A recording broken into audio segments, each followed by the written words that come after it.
So welcome back, everybody. I'll just send on the chat the source sheet again.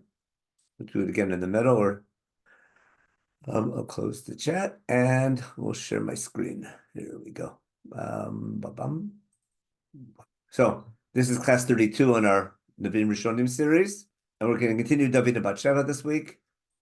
So last week we began the topic. We sort of got stuck in the middle, and the main thing we're trying to do is try to understand why this story of David and Bathsheba is such a central theme in the book.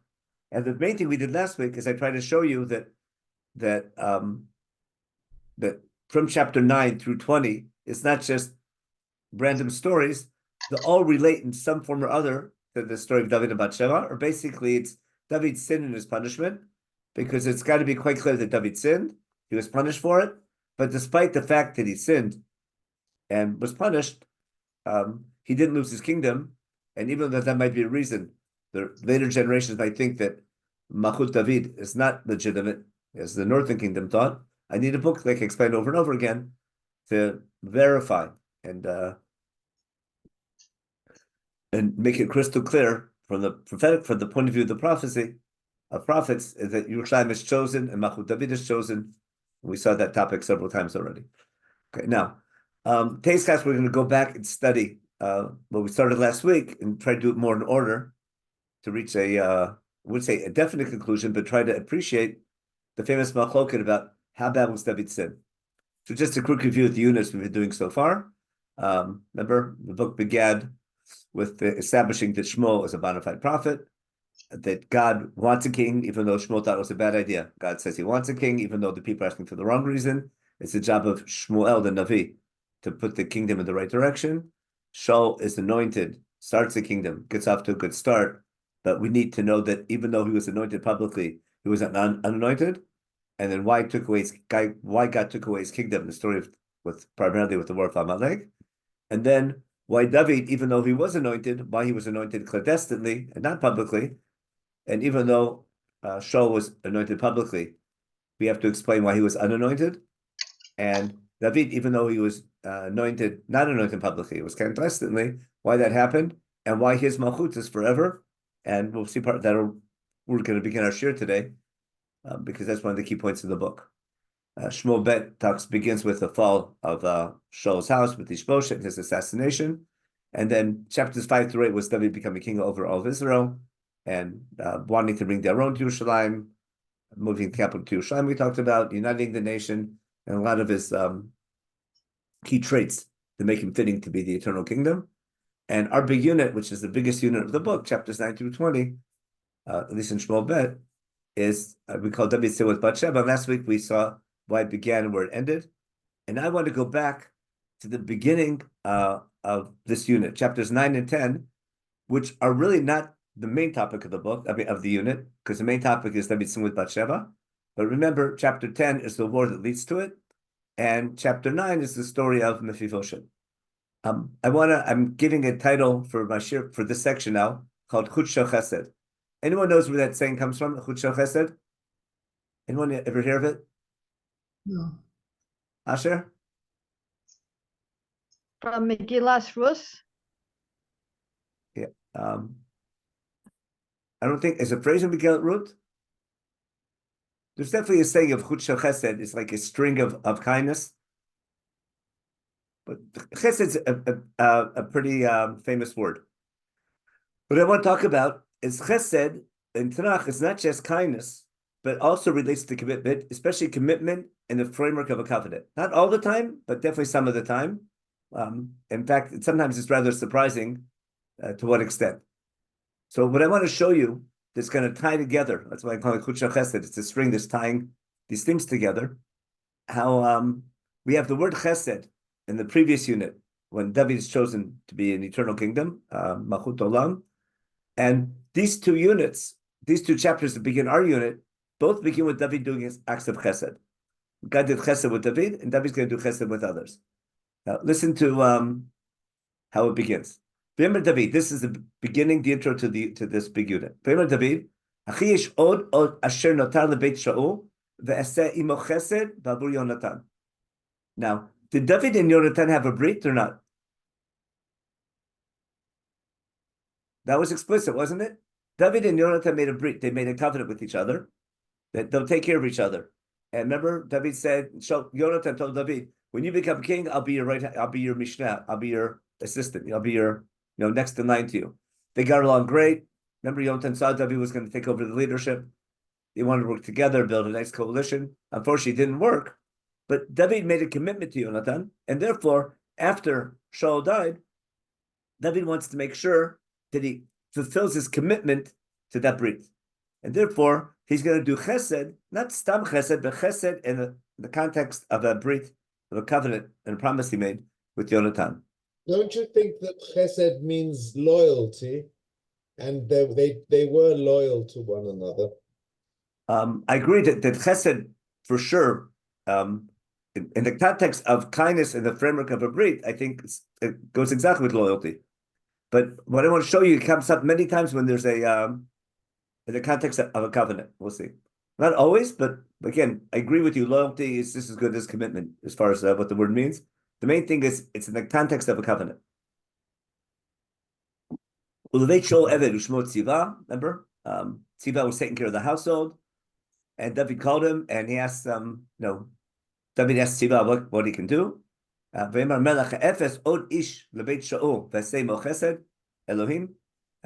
Is there maybe someone left? Remember, Shaul's all main sons were killed. Is there anyone left in the family that he could do kindness to, do chesed with? This is a question. How do you understand chesed Elohim here? Loyalty. Now, sometimes Elohim is an adjective, isn't it? Like some people say Ruach Elohim is like a really powerful wind, like something super, super strong. I'm not sure, but it could be chesed Elohim, because David's doing the chesed. Why is it called chesed Elohim? I think it could be describing the amount of the chesed, and also maybe Elohim from the perspective of judgment. Remember in Parshat Mishpatim, this Yom we're going to have on Tuesday. Remember? Might it not be that he's the leader?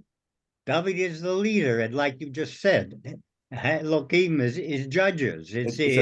Is the name in terms of leadership. David is now in a position of leadership and power and can do whatever he likes. But then you're treating Elohim as a noun, not as an adjective, right?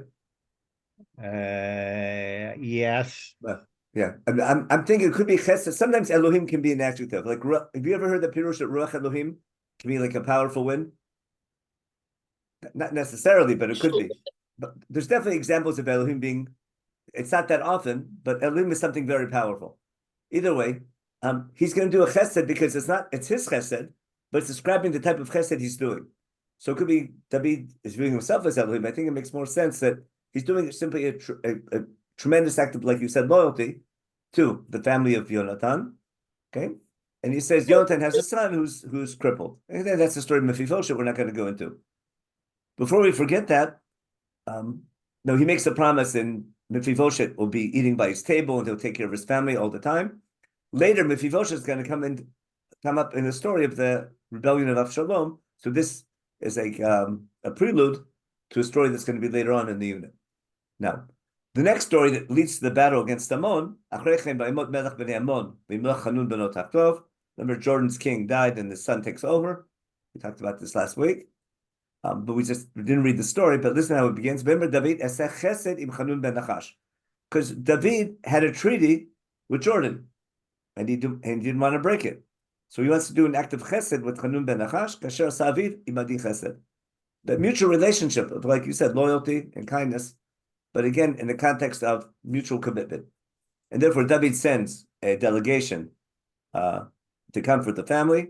And of course, we talked about last week, the ministers in Jordan's government told Hanun, who's the new king, do you think David cares about Jordanians? All he's really doing, he's sending spies to come and attack us. And therefore, they took the famous story, they took this delegation, they cut off half their beards. Now, on a quick aside, anyone know what we can learn from the fact that they cut off half their beards? I'm not sure if we talked about that last week. Why is that a problem? Why do you have to wait 30 days in Yericho until they grow back? What's an easier solution? if someone cuts off half your beard, The other half, shave the other half. just cut off the other half, right? And let it grow back. But the fact that they did want to go back unshaven, what does that imply, basically? That in biblical times, Jews always had beards. And walking like a Jew walking unshaven was not very accepted. In all the, I think we mentioned last week, in all the wall paintings, all the reliefs, they have Jewish people, like in Sancherivis Palace in Lachish, all the Jewish people all have little beards with them. A Jew always has a beard with them. I guess it has to do with the Pesach and Chumash before they had electric razors, and they found a heter to shave regular. Okay. Now back to our topic. That was a little aside. Now we're going to get to work. Now, using the word chesed, I want to go back. I want to suggest something. Why chesed introduces this topic? Because there'll be a chesed between God and David, unlike the chesed that there wasn't between God and Shaul. So when David wants to build a house for God, we did this in chapter 7. I'm going to read these psukim, which we did before, but read them carefully now. And so help us understand the nature of David's punishment and why he remains king, but why he receives such a harsh punishment. So David wanted to build a house for God, and God told David basically, it's not ready yet, it's not time yet, but you've reached a level that no one before him, but not a high enough level. But he tells David, before you can build a house for me, I'm going to build a house for you, and that's where we're going to start.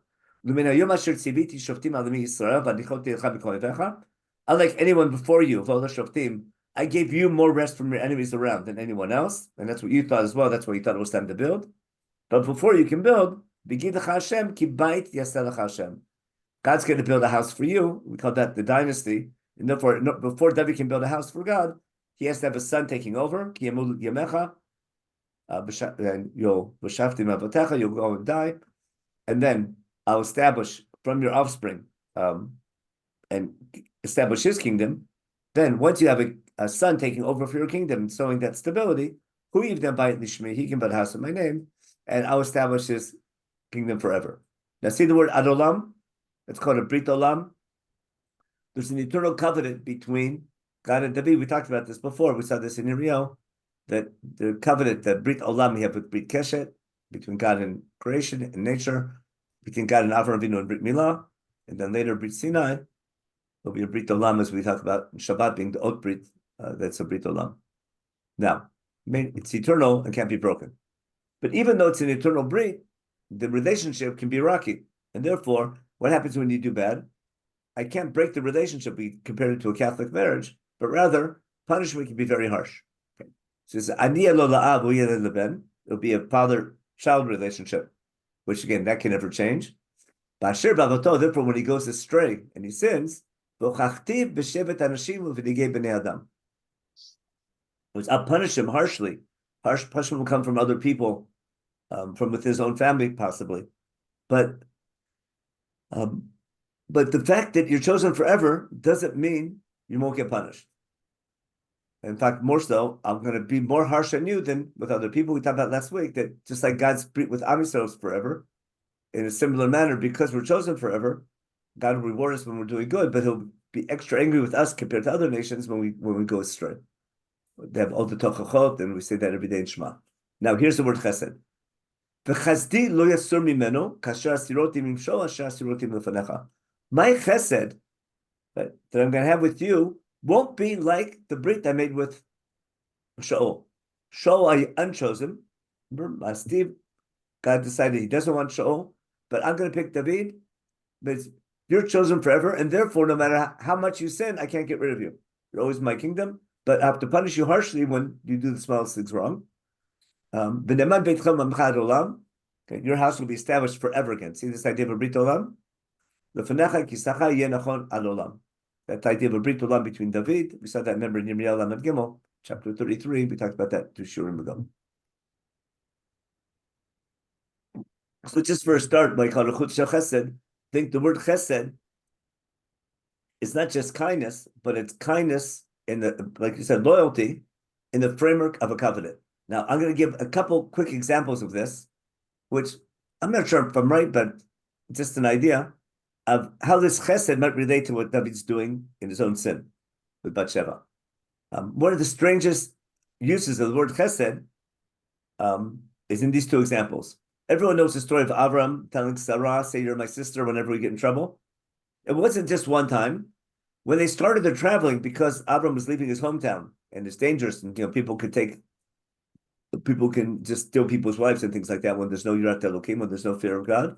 So here Chumash tells us what Avram told Sarah. When God sort of led me away from my household, from my father's house, and I told Sarah, he's explaining to Abimelech why he sort of lied. He said it wasn't a lie. I told him, Ze chazdech asher tasi imadi, akol hamakom asher lavo shama imri le'achihu. What's your chesed you do with me? Okay? Wherever you go, I want you to lie on my behalf. Now, that's a type of a commitment between husband and wife, but a commitment almost like we're in this together. Part of your loyalty to me as Eshet Avram is that wherever we go, keep up the cover story that you're my sister.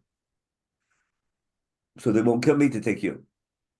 Now, it's very interesting. I'm not sure exactly why. I'm sure people have seen this before. But when we have what's called the Arayot, we read this on Yom Kippur.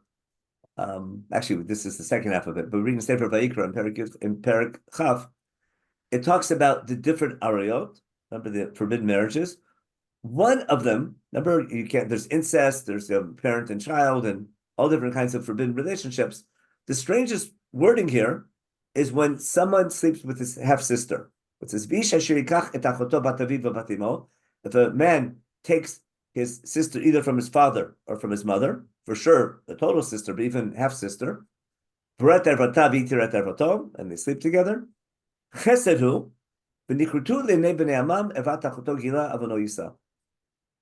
so sleeping with your sister on the one hand is called chesed, but it's forbidden. Now, could someone explain to me why you would call this chesed? Why would someone marrying his sister be called chesed? It's a strange word for that act. Commitment. I remember it was done all the time, like in the royal houses of Egypt or something like that, to keep the bloodline pure.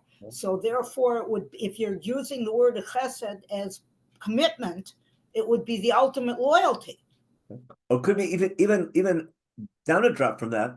Remember, Terach had 3 sons, right? Who were they? Avram, Nachor, and Haran. Haran had 3 children, Lot, and 2 daughters. Remember? Who were the 2 daughters? Yiscah and Milcah. And Milcah. Who took care of Milcah?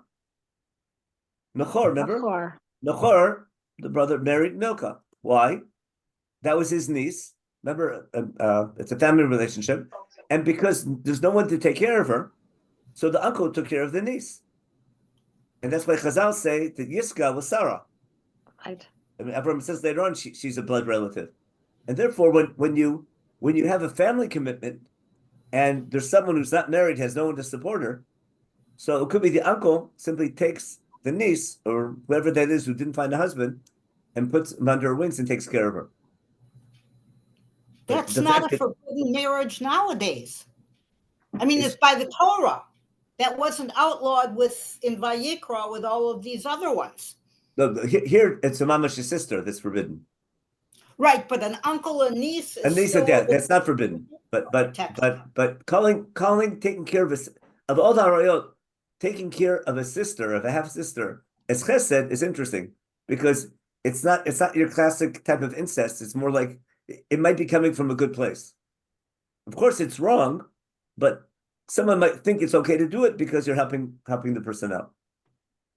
According to the Midrash, I think Levi married Dinah. Again, it's Shimon and Shimon. Remember, there was Shimon and Dinah. Married Dinah. Yeah, and the Chazal say that all the brothers were born with twins.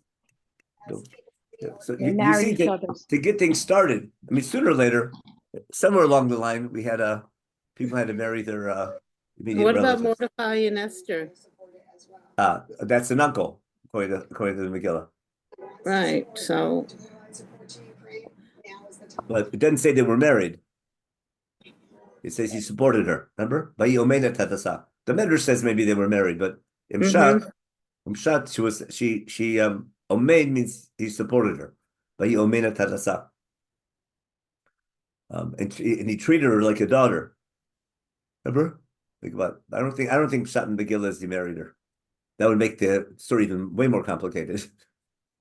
He married her and then sent her to the king to get married. That's like you're not making Mordechai much of a hero in that story. Now why am I bringing this down? If I'm what Chazal pretty much say and do is that the text is much harsher on David than it really was. Remember, we'll see the Gemara later on. But there's a lot of things. It says later Shlomo worshipped other gods. Remember? So the Rabbi say it wasn't he worshipped other gods, but he married foreign wives and they worshipped other gods because he allowed them to do it. He says so he did it. It's called Balei Lavakatuv. Could it be that David was doing something? He thought he was doing something good, and then something got out of hand. So also, if I just read the beginning of the story, I'm going to show you one other thing real fast. Go back to the source sheet. Where's another chesed in the relating to a brit? This is a very powerful pasuk in Devarim. V'yadat hayom Hashem lekuhel naman shomer brit v'chesed lo avav lo shomer mitzvotav le'nafdor. That's a takeoff in Devarim from the Ten Commandments, from the Midat Rachamim and the Ten Commandments. What's God? Yeah, you should know with all your heart. God is a trustworthy God. Shomer habrit v'chesed lo avav lo shomer mitzvotav. God keeps his brit and his chesed for those who follow his laws.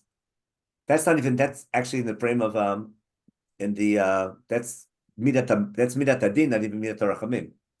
Remember, that's in the first luchot before there's midat rachamim. Remember, so it says shomer. Remember the end of the second commandment. So he's saying shomer habrit v'chesed lo avav lo shomer mitzvotav. Here we have brit and chesed being together. I have on my. I'll stop this here for a second. I opened up. If you can do this for homework if you want, but you can take a look at Ala Torah. It's a nice tool they have. I'll show you what I did real fast.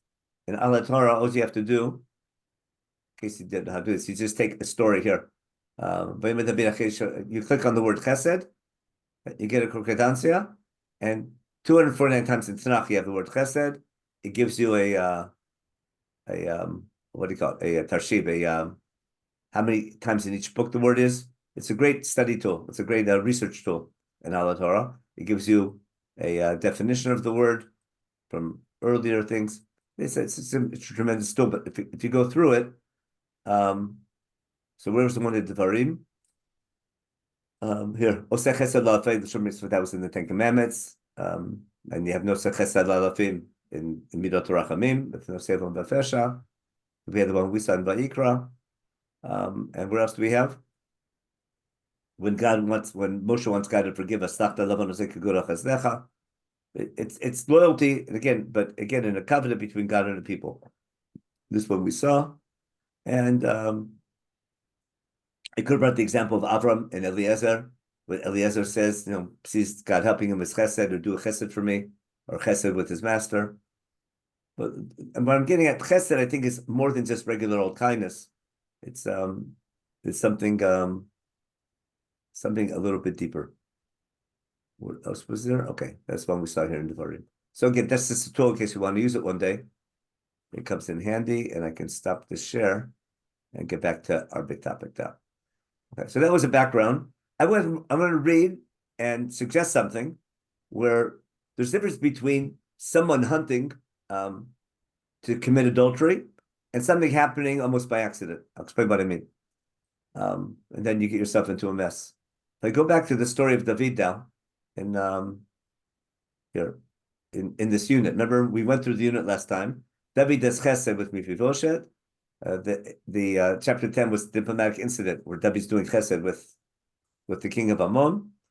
Then we had David sin with Bathsheba. This was all the stories we saw last week. That we're going to tie them all together. But if I go to David's sin in the beginning, what happened? It's the change of the year. The people go out to war. Yo's with the army, and David's in Yerushalayim. Remember? Now, what's it say? Someone's having trouble falling asleep, or just late at night, or whatever it is, and taking a walk outdoors is not that's not something evil. That's normal, okay? And by chance, he sees an Isha Rochetzet al Agag, and she's very good looking, and he sends for her. Now, when he sends for her and they tell her who it was, does he call for her because he knows who she is, or because he doesn't know who she is? Why is David calling for her? Go back a step. Before this happens, does David know who Uriah Hitti is? Yes. For sure he does. We know he's one of his Giborim. And there's a good chance he knows his wife also. Now, when all your army's out at war and the wives are home alone, sometimes people feel sorry for them. They need company. But I'm not saying, I don't think the original intention of David was to have an affair with her. I think he just was caring about her. Was after the war, and then things sort of got out of hand. That's very different than David stealing other people's wives. That's what I'm getting at. Now, once it got out of hand and she became pregnant, then the story sort of, what do you call it? Then one thing leads to the next, and he got himself into a mess. But the idea of doing chesed with people, that sometimes you want to do chesed with people, but you overdo it. I think there might be something a bit in the background. Again, that's not the main point of the shir. It's just something to think about when Chazal this approach that the Navi, the text is making what's Navi doing worse than it sounds, worse than it really was. For sure, it's describing it as what he's doing is terrible, but I don't think David's doing is an evil person. It's just something that slipped and the situation got out of hand. But it says Tovat Mareh Mo'od. Yeah. That's what. But that's supposed to say? I mean, that's why, again, but he's the question is that what he saw? No, or is that the text telling the reader? Understand the difference? Does he call for it because he notices she's pretty? Or is the text telling you that it happened to be a pretty woman and that's why things got out of hand later? He might have called for even, the question is he calling because she sees she's good looking or because he knows who she is? So I think it's just because it's a member of his, one of his soldiers who cares about her and calls her just to have company. Now, and then remember she goes and they talk and then everyone knows what happened. Okay. Does he do that for the other wives of his soldiers? I mean, if he's just doing it for her, just caring about her, that lessens that argument. Yeah, I'm not saying, we don't know what he did the rest of the time. I don't think he did it all the time, but as a one-time thing, I'm just saying things like this happen, that's all.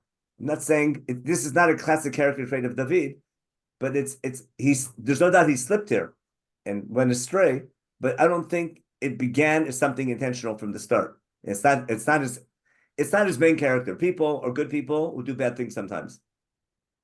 But it's giving the background how things got out of hand. It's someone he knew, somebody he's familiar with, someone he cared about. He happened to be pretty, and then what happened? How much was Bathsheba what's called consensual with it? We don't know either. Then what says Vayikached, is she taken by force? She's just taken to the king, to come. It's totally unclear. Okay. Now, that's just a small point that I want to bring for the beginning, and we'll get to it when we get to the end of the story. Now, what I want to talk about here is the wording of in the letter that David's going to send to Yoav. Remember, David tries to do a cover-up, and Uriah doesn't fall for it. And the big question is when Uriah tells David, how can I go to my home? Everyone's fighting a battle. Is Uriah aware already of what happened? There's a big machloket. Was Uriah just saying it because he's a tzaddik? Or was Uriah doing it to make the king look bad? Was Uriah already aware of what happened? And when he came back, he knew already. Someone already whispered to him what happened. And he's doing it, he wants to make the king look bad? Or is he really just a tzaddik who says, how can I go to my home and everyone's still fighting? He doesn't leave to go. There's two ways to read the story. I've heard, from big teachers both ways. And something we'll never know for sure. Now, here's what I want to talk about, what the text is doing here. Okay. We're going to skip to when that part of the story is over. It comes in the morning. David writes a sefer with Yoav, and the most ironic thing, he sends a note, a sealed note, to Yoav with Uriah himself. And we see Uriah doesn't open the letter. What's he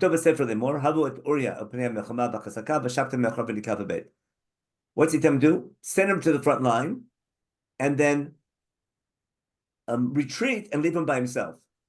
I don't think Yoav actually does that, because that's mamash, almost like committing murder. He's saying, David's saying, make sure he dies in battle, but leave him all alone. If you read carefully later on, that's not what Yoav does. What happens? He put Uriah in a unit where there's heavy fighting going on. So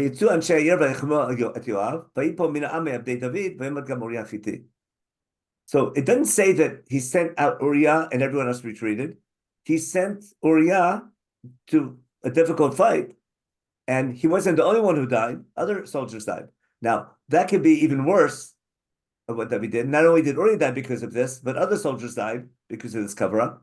Or it could be that Yoav didn't make him die directly. He just put him with a very dangerous unit, and it just so happened he died because he put him on the front line of a dangerous battle, but a battle had to be fought anyhow. So there's a difference between putting him in a dangerous situation and leaving him alone to get killed, as opposed to putting him in a dangerous situation, and it just so happened he was one of the casualties in a battle that would have happened anyhow. Again, all these things we'll never know for sure. Okay. Now Yoav has to send a report to David. Now, one thing about Yoav always wants to be the head of the army, but if you're a good politician, you always want to have something on other people, right? So Yoav knows what happened wasn't good, but Yoav wants to know that he knows about this cover-up, and that's why later David really can't do much to Yoav, because Yoav really supported him all along. Now, listen to what Yoav says. He sends a messenger back to David giving the report of the war. When you give the report to the king, everything that happened, listen carefully to what the text tells us of what Yoav is sending to the king, but we never hear the king relating to this. But listen and try to understand why is this in the text. Here, he's talking to the malach, to the messenger, about a theoretical situation that never happened. And the question is, why is this included in Sefer Shmuel? It was not every single conversation between Yoav and the messengers is included. But listen to this conversation that Yoav tells the malach, who's bringing the battle report. He says the follows: if the king gets angry at you for this report and says, if the king's angry at your battle plan, because why was this your strategy? Why did you get so close to the walled city? You should know you should never get close to a walled city. And then he says as follows, and then he brings a military precedent that every general should know. That's Yerubal. And Baal is always replaced with the word Boshet sometimes. There's a way of not having to say the word Baal, who's the name of a different god. But mi kata b'melech ben Yerubal, ben Yeruboshet. Halo isha ishlicha alav pelach rechev me'al hachoma v'yamot b'tevetz. Lama nigashtem el hachoma v'amarta gam avdecha uriah chitimed. So listen again. Yoav tells the messenger, should the king get angry at the battle report and say, why did you get so close to the wall? How come there's so many casualties? Shouldn't you have known better? Everyone knows that Abimelech got killed because he was too close to the wall. That lady just threw a little, a little millstone from a little grinding stone, threw it from the wall, and it killed him. And therefore, never get close to the wall. The first thing you know in military strategy, never get close to the wall. So then tell him, oh, don't worry about it, or you also died, then he won't get angry. Now, when the report comes, David never asked this question, but why? I want to explain why is this included in the story. So we'll see what happened. The malach brings the report. David doesn't get angry. He doesn't ask this question. We got to the gate of the city, and the people shot the arrows, etc. And many of the soldiers died. And also Uriah Hittite died. Now, and then David says, don't worry about it. Go tell Yoav. That's the price of war. That's what happens. be strong, and we want what's called nowadays in nitzachon muklat. We want to finish off the job, and don't let casualties ruin the morale of the troops. Now, who can tell me why am I bringing the story of Avimelech? Why would our text bring in Avimelech in this story? What's Avimelech have to do with this whole story? Everyone knows who Avimelech was? He was Gidon's son who got the power by killing his 70 brothers. And he's at the center of Sefer Shoftim. Remember, he's the transition point in Sefer Shoftim? I think we talked about it when we did Sefer Shoftim. Anyone want to suggest a reason why the Navi, or why our book, is bringing Avimelech into the picture?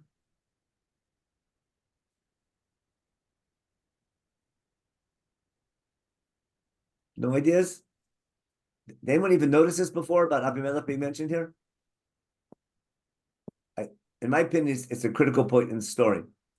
If you remember in Sefer Shoftim, there's a question, should there or shouldn't there be a king? Remember? When we learn Sefer Shoftim, Shmuel is saying a king is a bad idea because kings get corrupt, bad. And God's saying, even though the people are asking for the wrong reason, remember his father, Gidon, they suggested you become king. And Gidon says, you don't need a king, God's your king. And then of all his sons, there was 2 left over. Remember, 70 were killed by Avimelech. And one was left over, remember, Yotam, and he gives his famous mashal. But Avimelech is the example of a corrupt king, isn't he? How does Avimelech, his name Avimelech, because my father was a king. That wasn't his real name. He named himself Avimelech. His father would never have named him Avimelech. He names himself Avimelech. He takes power by force. The way Avimelech comes into power is the exact opposite of what Melech Yisrael should be doing, isn't it? You don't come into power by killing your 70 brothers and going against your father's, taking advantage of that situation. And that's what his brother tells him in the Mashal. They're looking for a king, and who they're picking? Some little twig in the forest instead of the cedar. Knows anyone who should become, says no one. The last person should become king becomes king. But if Avimelech is the example of bad leadership and someone taking the kingdom by power and by force, the way a Jewish king shouldn't be, what I'm claiming is Avimelech is the exact opposite of what Melech Yisrael should be.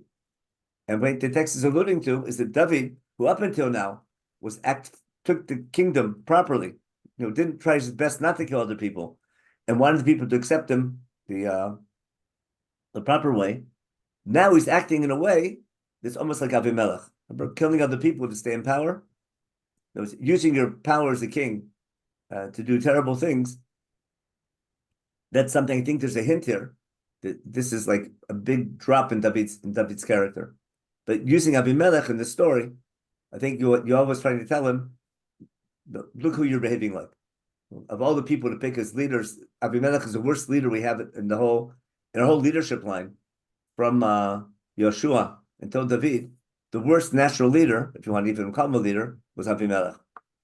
So putting Avimelech in the story about David keeping his kingdom, I think is important. Yeah, that's all we wanted to add in that part of the story. Now we got to get to the Gemara and Shabbat. Where are we? Back to our source sheet. Okay.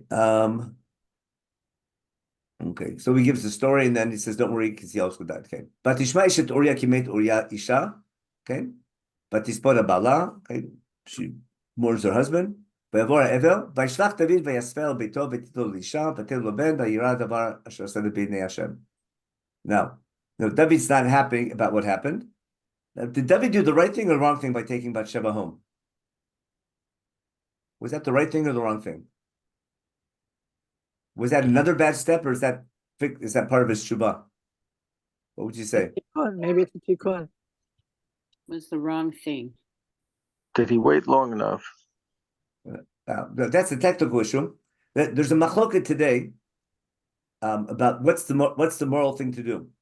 Do you do what's right or what has the best results? You understand? But Israel's in a terrible situation nowadays of which value is most important. It's if you compare it to the whole thing with Amnon Tamar, and afterwards how he rejected her versus David did not reject, and he showed more loyalty than he showed to most of his wives. Yeah, but what I'm getting at is that when you have a moral decision to make, do you care about just don't do anything ever wrong? Or do I look at what's the situation? Who's going to be hurt the most by this? If David didn't take Bathsheba as a wife, she'd be left alone. She wouldn't have any future. There'd be no one to take care of the baby if the baby survived, whatever it would have been. But no one else could have married her because of what happened. And she would have been a Naguna her whole life, like that. By marrying her, he basically saves Bathsheba's life. Again, you could look at it like someone stealing, like David stealing other people's lives, like the story with Abigail. But when you look at the story here, and all the stories in David could ruin his image. But the fact that everyone knows about what happened with David and Bathsheba, it seems like it's public knowledge. He even says so in Tehillim, we'll see in a minute. But David, I think, taking Bathsheba as a type of chesed again, which I think is good. In my opinion, he did the right thing, because otherwise she would have been left all alone. Even though, and he's hurting his own image by doing that. I'll give you an example. Why do you say she would be a Naguna? The Malach, the story of the Malach, brings clear evidence and edut that he was killed. So Right, why so would she be left as a Naguda? Yeah, She would be left in the economic circumstances. No, not because he died. He took her in because if you slept once with the king, you're not allowed to go to anybody. If someone who slept with the king is usher to anybody else anymore. Anyone who slept with the king can't marry a muggle, can't marry a regular person. You can't pick and choose the things that you say, oh, that's usher.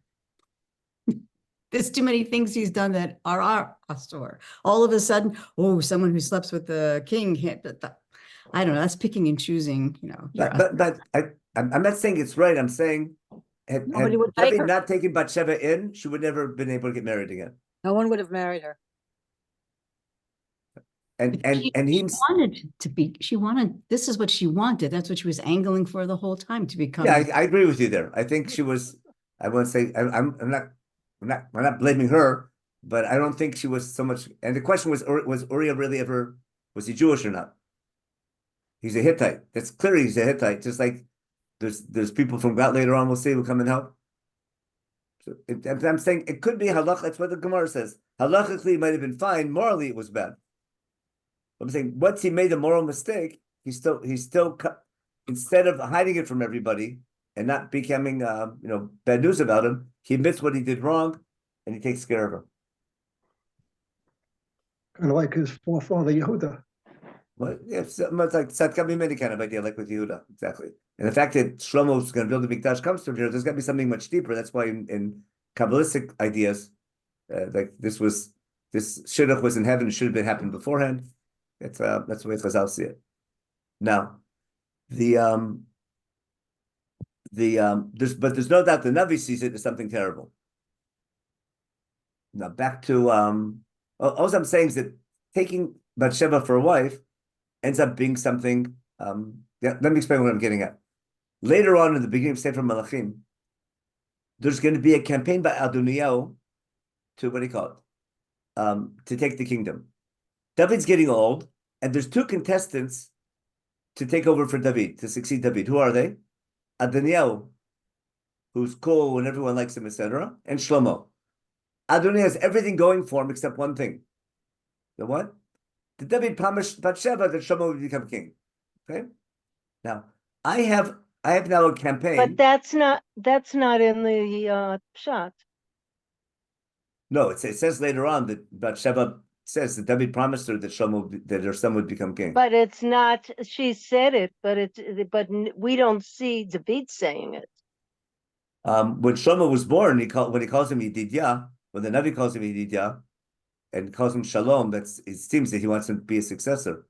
We see that in Divrei Yamim. But from the time Shlomo was born, it seems like he's going to be the successor. But if that's in Divrei Yamim, that was written to make but it's assuming Davidic it's based dynasty look more legitimate. No, I don't agree with that's not the reason for Divrei Yamim. That's a different class we'll do. That's what a lot of people say. I don't buy that. I think the text that Divrei Yamim is quoting are earlier texts that they're just quoting later on. But it's clear from the story, though, that David promised Bathsheba that her son would become king. And it's clear that there's an argument. And when David appoints Shlomo, everyone accepts it, even Adoniyahu. What I'm getting at is that in the campaign of Adoniyahu's campaign, what do? They send a letter or a poster over all borders of Israel. The king is looking for someone to keep him warm at night, right? Remember the first line of Sefer the Haftarah for Chayei Sarah, and the first line of first story in Sefer Menachem? Isn't that as part of a smut campaign? The whole Gvul Yisrael, you're sending a letter saying the king is looking for a young woman to sleep with him, to keep him warm. But isn't it going to make Shlomo look bad?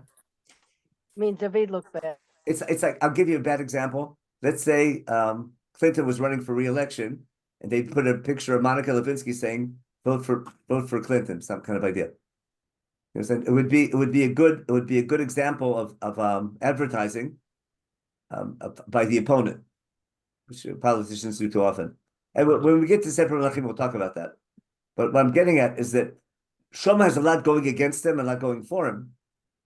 But the fact that he's the result of David and Bathsheba doesn't help the legitimacy of his kingdom too much. So let me go back to my big thing.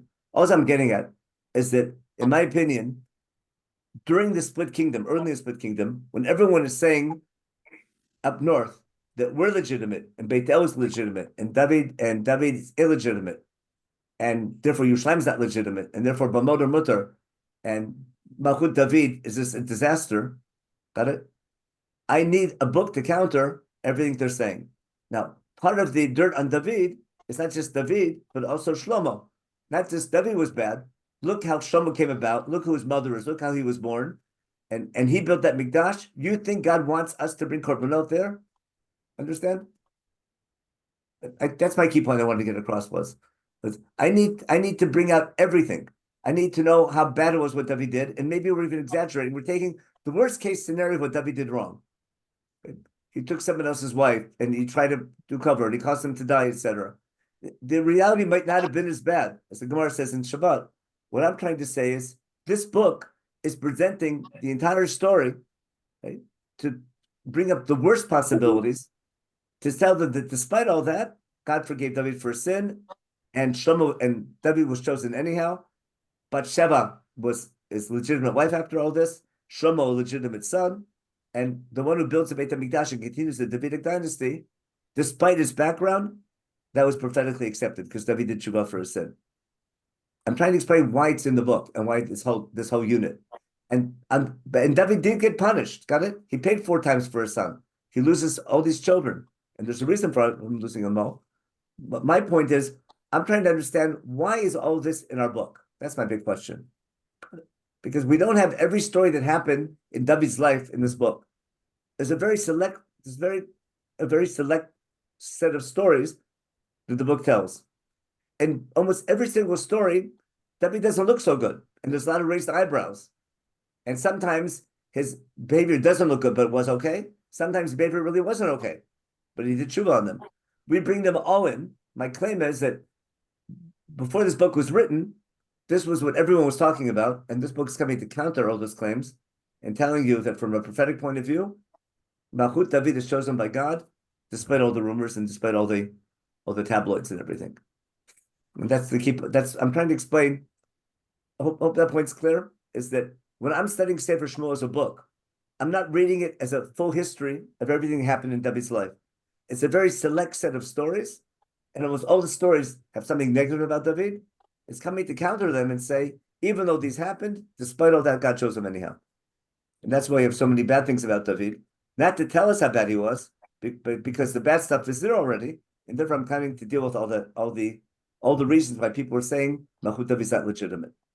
In light of that, it's a lot easier to understand what details are there and why Chazal are going to come and say it really wasn't so bad. But the Psukim were presenting it to basically to the worst possibilities. So quickly, we're going to run out of time. Let me go back to the to chapter 12 now.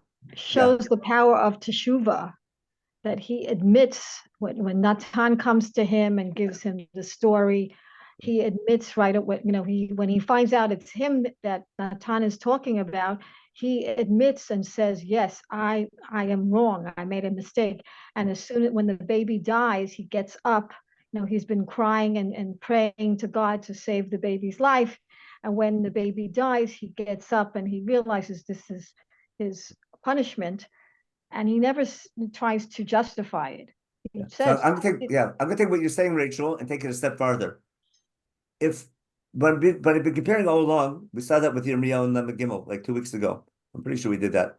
Is that God's choice of the Malchut David is compared to his choice of Am Yisrael, a Brit Olam, compared to his to Brit Keshet. God's deciding he keeps nature the way it is. God's not going to break his Brit with creation. He won't break his Brit with Am Yisrael. He won't break his Brit with David. That doesn't mean nothing's ever going to go wrong. It means the world we're living in is a world of tshuva. And if Am Yisrael is God's nation, this is super important thematically, is that the way we represent God and the way we serve God is not only about being perfect, but learning from our mistakes, admitting our mistakes, being able to say chatati, to overcome them, learn from them, admit them, and grow from them. And I'll show you that now in Tehillim. The whole show is really to get to that point. These comparisons, not just a technicality of this idea of a Brit Olam, is that God's relationship with his creation, which things can go bad, but just like can't nature fix itself? No, a living organism gets cut or thing, it can heal itself. There's white blood cells that can come and heal. So the body's society can be corrupt, it can heal itself with leadership. People could sin and they can learn from their ways, but you don't represent God only by being perfect. You represent God by the ability to admit your mistakes and learn from them, which is the first 3 blessings of Shemoneh Esrei we talked about once, didn't we? To be able to want to do tshuva, but to know beforehand what's right, what's wrong, to be able to scrutinize what you're doing, look at yourself and learn from them. And the fact that our Malchut Netzach is not only someone who does mishpat, tzedakah, mishpat, but when he doesn't do that, he learns from his mistakes and grows from it. That's what's key. That's why I'm taking what Rachel was saying, I'll take it even a step further. The idea of being about tshuva, not just it's good to do tshuva. It's critical that our leader is not Mr. Perfect. He's not a saint. Now, that doesn't mean we sin on purpose. That's what I'm trying to show you. The sins happen. People slip. That happens in life. And what usually happens is like people slip and then they cover it up and they don't admit their guilt and then they get stuck in thinking they're perfect even though they made mistakes. Being able to say, I slipped, I made a mistake, admitting your mistake and growing from it, learning from it, that's very different. Now, we did the mashal last week of the Natan brings to the king, and we talked about the framework of doing chesed. Remember, there's an oreach who's coming, and he takes the kifsat for the poor guy and gives him to it. Remember, even though you're doing something good, people doing good things sometimes do bad things. The fact you're on the good side doesn't mean everything you're doing is good. We mentioned that last week. And then David's angry, and he says, Natan tells him you're the one, and you should pay 4 times over. And then what's God tell him? Remember when David was chosen forever, God says, I won't break my chesed with him, but I'll punish him harshly. Remember what's God say?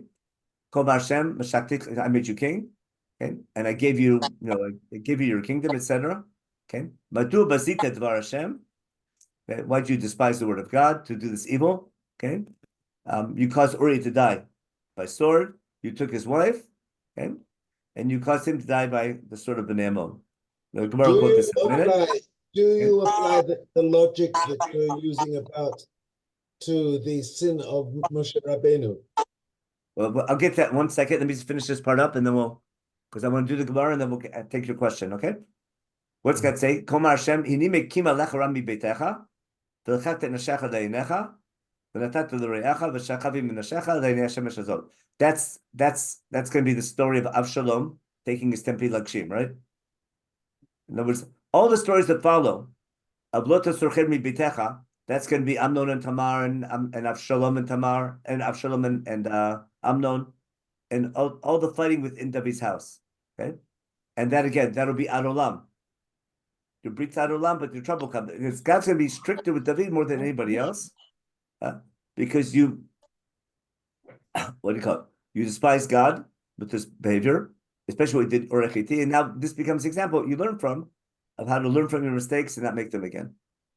Okay? And what's David say? You did it in a hidden way. I'm going to do everyone to see this.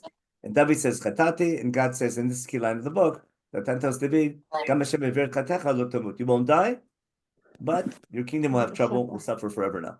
Yeah. It's just like Jewish history, we have the same idea that we're chosen forever, but God gets really angry when we go astray. Now, I'll do the Gemara and Shabbat real fast, and then we'll take the questions. I was hoping to do Avshalom, but we won't get there today. Okay. Rabbi Shimon Bar Nachmani says the famous line: anyone who says David sinned is making a mistake. Okay. It says Vay David lechol orchav maskil. David was successful in everything, and God was with him. Okay, and because it says that, how could it be that we have a summary pasuk that David was so successful and so good, and God was with him, and the Shekhinah would be with him if he sinned like that? Elamani Mekei Madu Basita Dvar Hashem. We just far says what the Rabbi says Basita Dvar Hashem. Why did you despise the word of God to do evil? He wanted to, but he didn't do it because we have all the Gemara goes on to say people wrote a get beforehand. Like technically, he didn't break the halacha, even though morally he did. Then Rav says, Rabbi Shmuel Bar Nachmani, who's a descendant from the house of David, goes out of his way to make David look good. He was his campaigner. So obviously there's different opinions in the Gemara whether David did the right thing or wrong thing. I don't think anyone says he did the right thing, but then I'm just pointing out that if I follow Rabbi Shmuel Bar Nachmani, he's not saying David was a tzaddik in the story, but it wasn't as bad as the psukim make it sound to be. And the psukim are making it harsher than it really was.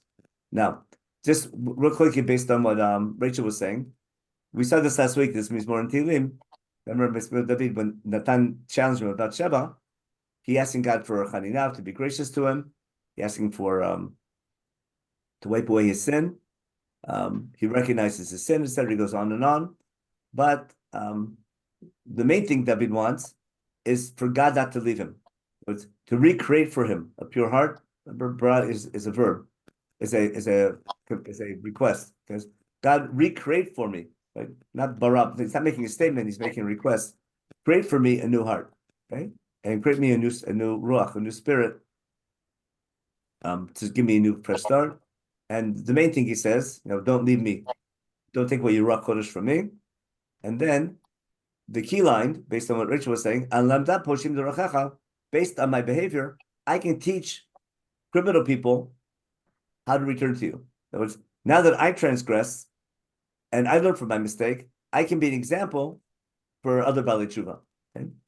And I can bring people who are sinning to return to you. In other words, I can be the example of learning from your mistakes. I can take my disadvantage. I can take the fact that I sinned, and that can make me more qualified for my job. I want to take it to this week's parsha coming up.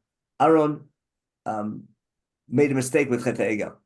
Now, he definitely meant well, but things went way out of hand. Because he realized what he did wrong, he gets promoted to become he becomes the one running the Beit HaMikdash, because there's a danger in having symbols of God, and because Aaron is aware of the dangers of misled worship of God with Chet HaEgel, that makes him more qualified to become the Kohen Gadol. I hope you follow that analogy. The fact that you sinned, you made a mistake, but you learned from your mistake, sometimes that makes you more worthy to take on, to be promoted. And then he says, save me from Damim, God, and then he can thank you. And then the famous line from Shmones, Hashem Sfatay Tiftach Figi Telatecha. Okay, and then I don't need to bring korbanot to feed you, but rather the real korban to God is a broken heart, remorse, realizing what you did wrong. See the word bizayon again.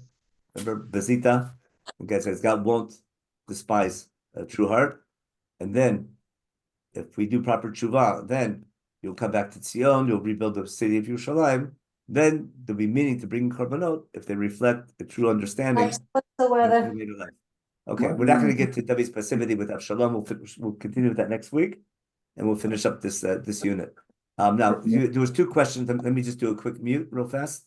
My question was, do you think that the same logic can be applied to the sin of Moshe Rabbeinu at Meribah?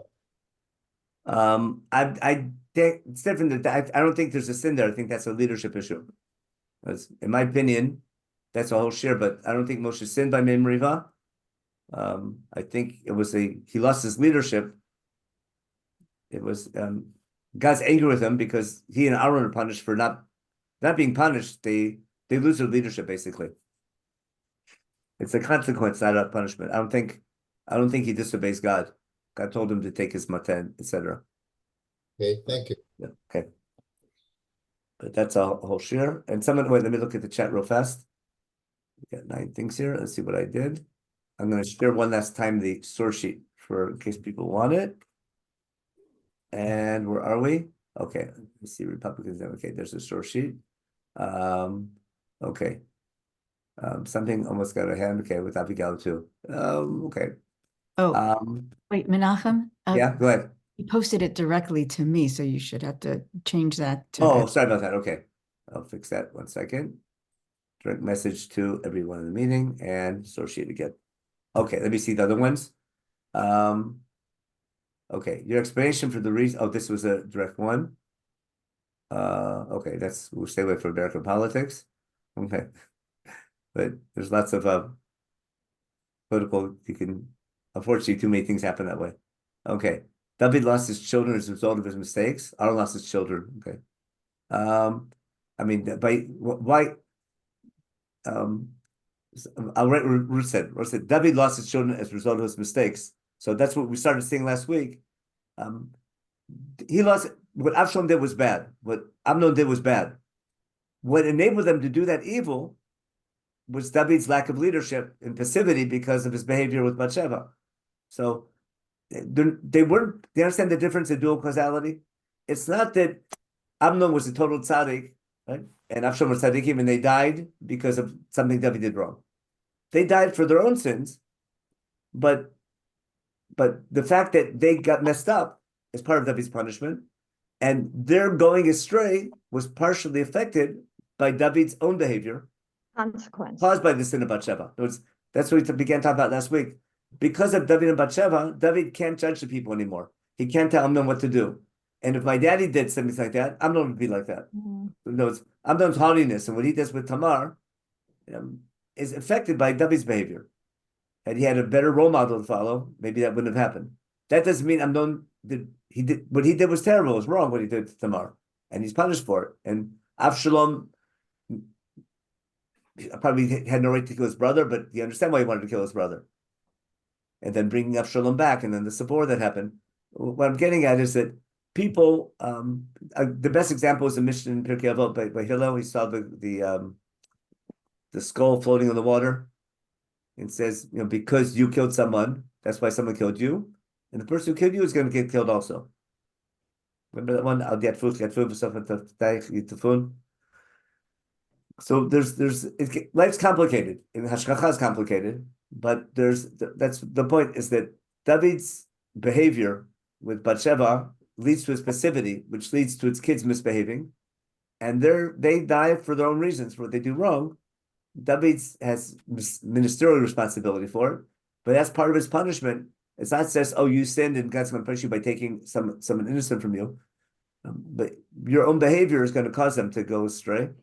But all that could have been fixed had they done proper tshuva, but they didn't. But David does tshuva and he fixes as much as he can, especially after the Avshalom story. Okay. Is there an allusion also to the story of Tamar and Yehuda?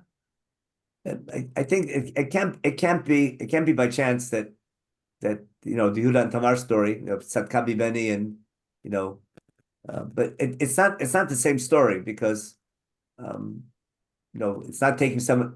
Yehuda doesn't take someone else's wife. Yehuda didn't do. Well, Yehuda makes a mistake, and then he said Tzadkami Meni. Yeah, he takes mistake for accusing Tamar of something that he was responsible for. But it's not the exact same type of sin. But it's interesting that it's even more interesting. David comes from Lot sleeping with his daughters, right? Mm-hmm. Ruth comes from a Yibum story, like a mixed up Yibum story with Lot and his daughters. That leads to Ruth. Yehuda comes from Yehuda and Tamar. That leads to David, to Yishai and David, understand? And that comes together and makes, that leads to Boaz and Ruth. And Boaz and Ruth lead to David. And that's why I need Megillat Ruth to see the flip side of it. The idea of tshuva from sins is very similar to tshuva from, root tshuva, and the physical return from Moab, and rebuilding something from Avimelech's family being totally destroyed, pretty much, rebuilding that from and returning, and doing it through acts of chesed. Remember, I should have mentioned the word chesed comes up. That the Chazal say Migat Ruz is only a book about chesed. So the fact that David's doing chesed, but the act of sleeping with the sister is called chesed at the same time. There's something. Sometimes you want to do something good, and in the intention to do good. Remember, no good deed goes unpunished. Sometimes you slip, and bad things happen. The fact you're doing something good doesn't mean everything you do with it is good. But recognizing you went astray, you went too far, you overdid it. That's what you have to learn from. Again, my key point was, I'm not sitting and judging the story.